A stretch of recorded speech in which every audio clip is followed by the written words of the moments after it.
Healthcare in developing countries is still very much a work in progress.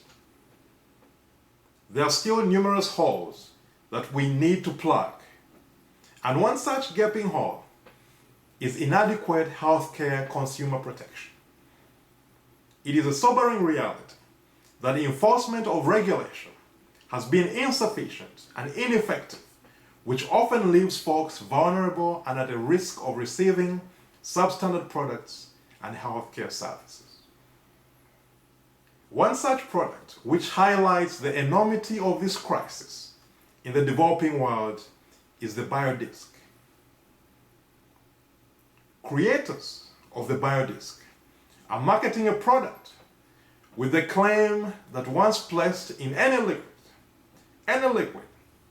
it will transmit some form of energy, changing the molecular structure and therefore transforming this liquid into a powerful medicine.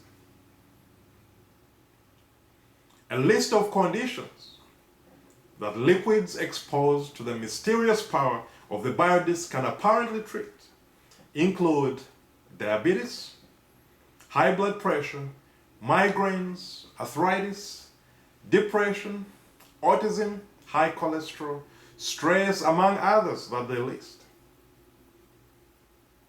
Skeptics of this fairy tale are left with a simple question to answer in order to counter or explain the numerous testimonies that this product is indeed effective.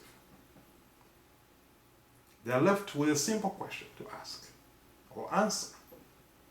How can nothing produce something? Nothing pertaining to the inert piece of glass, which is the BioDisc, producing something in relation to healthcare outcomes.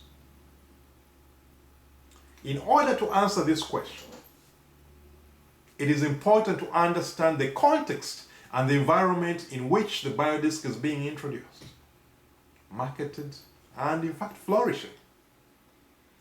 Every society has historically had a unique understanding of disease and illness.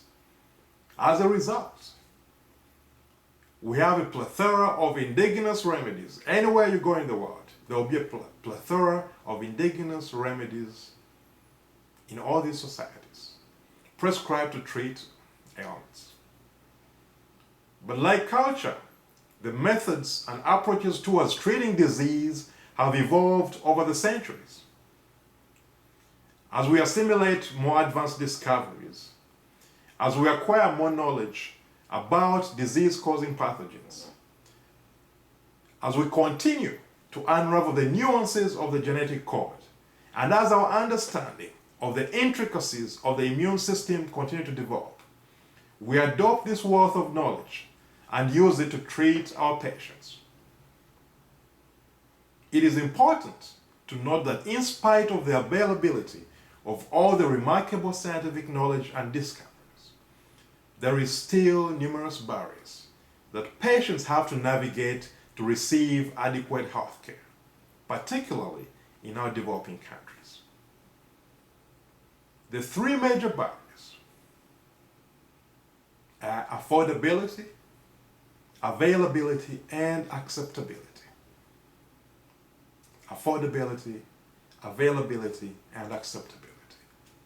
As a result of these barriers, many folks in developing countries resort to alternative medicine as a first choice because it is often available and affordable. Going to a clinic or a hospital is often reserved for critical illness after all the other alternative remedies have been exhausted or have failed. Though the BioDisc has a high initial price tag, the simplicity, low operating cost, and the promise to cure a wide range of conditions that I listed earlier, and many more, using any available liquids at anyone's disposal, makes it very appealing to such a population. So going back to our initial question, how can the BioDisc, a pharmacologically inactive product, produce positive outcomes? The only plausible explanation for some of the documented efficacy, mostly through testimonials, is the placebo effect.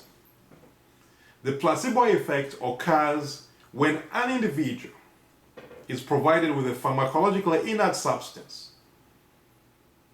For instance, we hear of somebody being given sugar, a vitamin pill, saline solution, water, and I'll include the BioDisc, to treat a condition resulting into a positive outcome, similar to what would be expected if one were treated with a pharmacologically active substance. That's the placebo. Getting the same results as one would expect if they were treated with a pharmacologically active substance. The placebo effect is widely viewed as a psychological phenomenon, the power of positive thinking, as patients have the expectation of improvement whenever treatment is provided. The placebo effect is in fact measurable, observable, and has demonstrated significant clinical efficacy in the treatment of conditions such as pain, depression, and numerous other ailments when lined up against pharmacologically active medications. In fact, the legitimacy of some of the drugs currently on the market has been questioned as a result of lack of sufficient evidence that they are significantly more effective than the placebo. Like many other therapies, the BioDisc has not gone through a painstaking drug or product approval process.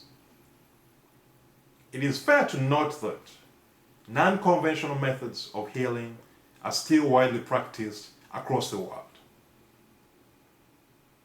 Notable ones include acupuncture, homeopathy, alphabiotics, osteopathy, aromatherapy, among others.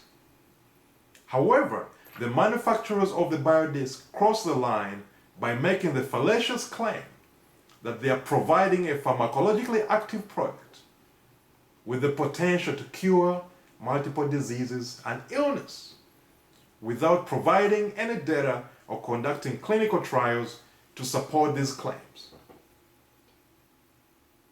They primarily prove efficacy of the BioDisc by relying on post-marketing testimonials.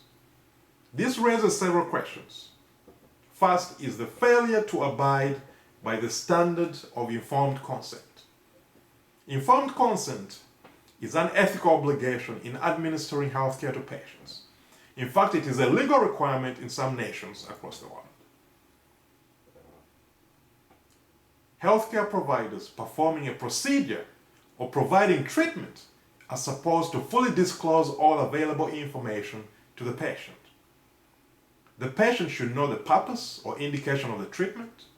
They should know the potential risks or side effects, as well as benefits of the treatment and available alternatives. After providing the patient or client with all this information, they can then make an informed decision whether to undergo a treatment or use a particular product. Marketing and administration of the BioDisc has certainly not passed this ethical standard. Patients are often misled, and the data has not been provided to support the efficacy of the BioDisc. The data has not been provided. Secondly, and even more critical, patients who start using the BioDisc have been found to discontinue taking their life-sustaining medications, and this poses a significant danger to the healthcare outcomes and livelihood of these patients. The BioDisc, through the placebo effect, affects the mental model and not the physical reality. Though using the BioDisc might lift one's spirits, it won't cure diabetes, it won't cure cancer, and it won't cure many other conditions. It is a rather dangerous illusion for a patient seeking treatment to have. And it also has the potential for mistreatment, undertreatment, resistance to therapy, and unnecessary loss of life. It is therefore the role of policymakers and the healthcare community to protect our patients from scams and profit-minded ventures that pose a danger to the health and well-being of our communities. According to the World Health Organization, 60% of counterfeit medicines, 60% of counterfeit medicine cases occurred in developing countries. It is a lucrative business because their products are cheap as a result of low production and operating costs, and they're very attractive to a poor community that lacks a strong regulatory structure. It is very attractive to poor communities. In order to deal with such counterfeit products, regulations have to be implemented and enforced to protect folks who lack the health literacy to understand the blueprint of the marketed products so as to make informed decisions. Secondly, strong legislation is necessary to punish individuals and companies producing and marketing counterfeit products. It is also imperative that we tighten our borders to keep track of the flow of medical products in general, particularly to catch the counterfeit products that flood our markets with major implications on public health and the cost of healthcare. Also critical is the need to educate the public about the dangers of counterfeit products. Counterfeit drugs and medical products are a major cause of morbidity and mortality, and can in the long run result into loss of public confidence and trust in our healthcare system. Physicians, pharmacists, and other healthcare providers have the task of educating patients, and policymakers should likewise plug the cracks that are posing such a significant danger to the healthcare of our communities.